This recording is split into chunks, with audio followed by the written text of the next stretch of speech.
Le casting de la série The Penguin s'agrandit puisque Mark Strong rejoint officiellement la série. C'est donc son 3e rôle chez DC après avoir incarné le docteur Sivana et avoir incarné Sinestro dans le film Green Lantern. À l'heure d'aujourd'hui, son rôle est encore inconnu, mais franchement, je le verrais énormément incarner le personnage de Roman Sionis, ça serait super stylé. Pour ceux qui ne le savent pas, Roman Sionis c'est Black Mask, qui fait partie de la pègre de Gotham. Et quand on sait que ce sera le thème principal, la foire d'empoigne pour prendre le contrôle de la pègre de Gotham au centre de l'intrigue, ça serait vraiment pas déconnant d'avoir le personnage de Black Mask. À mon avis, le rôle va rester secret, sinon on aurait déjà eu l'information, et justement c'est très excitant.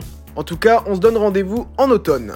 Automne, c'est également à cette période que sortira probablement la série d'animation Creature Commandos, dont les premières images devraient être dévoilées au festival du film d'animation de Annecy, festival qui se tiendra en juin. On pourrait peut-être donc espérer avoir un premier trailer pour cette série dans ces eaux-là. Ce projet a quand même son importance, certes c'est une série d'animation, mais c'est le premier projet du DCU, c'est celui-ci qui va lancer ce nouvel univers tant attendu par les fans. Une équipe qui mettra en vedette Frankenstein, Rick Flag Sr. ou encore un personnage comme La Belette.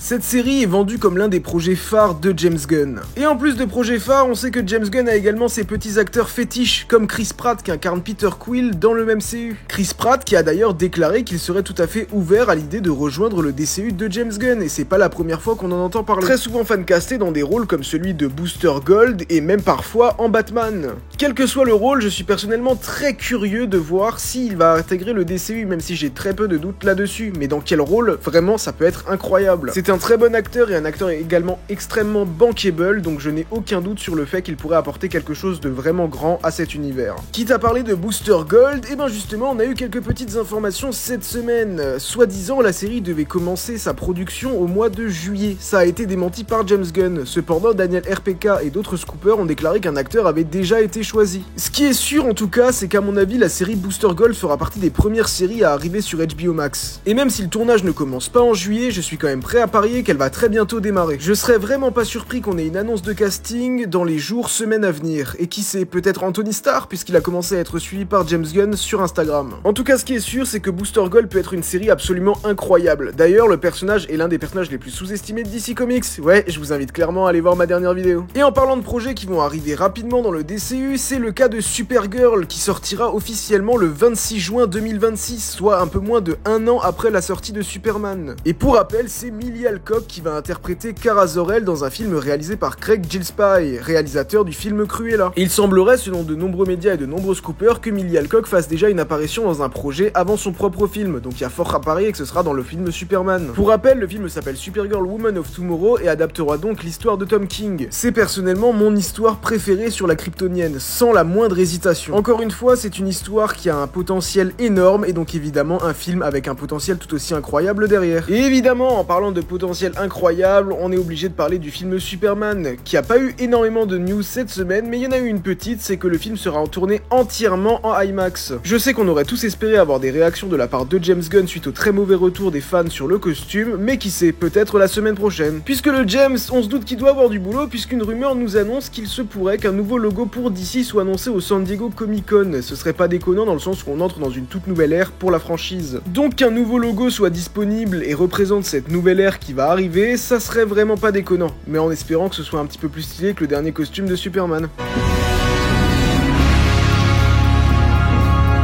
DC Comics a annoncé une série en 6 épisodes sur la membre de The Authority, Jenny Sparks. Elle sera écrite par Tom King et dessinée par Jeff Spox. Prévue pour sortir en août et estampillée DC Black Label. Cette série n'est pas anodine, elle ne serait jamais arrivée si un film The Authority n'avait pas été annoncé dans le DCU de James Gunn et Peter Safran. Ça montre donc la coordination entre les deux maisons, et c'est vraiment très cool. On pourra peut-être s'attendre également à des séries de comics sur d'autres persos. On a également eu le droit à un teaser de la part de DC Comics mettant à l'honneur le retour du label Elseworld. Label qui commencera dès le mois prochain avec le titre Batman Gotham by Gaslight de Krypton and Age. On a également du DC vs Vampire par exemple, ou encore du Green Lantern Dark. Aucun doute que ces nouveaux Elseworlds seront très intéressants et nous offriront peut-être des idées pour des adaptations futures au cinéma. Malheureusement, on est déjà à la fin de ce Daily Planet News qui j'espère vous aura plu, avec quelques petites news riches en émotions. Mes chers DCivores, vous connaissez la chanson, dites-moi dans les commentaires quelle news vous a le plus plu et n'hésitez pas à me donner votre avis sur chacune d'entre elles. Vous pouvez également laisser un pouce si la vidéo vous a plu et activer la cloche pour ne manquer aucune des prochaines sorties à venir sur la chaîne. Et il ne me reste plus qu'à vous dire de vous abonner ici pour toujours plus de DC.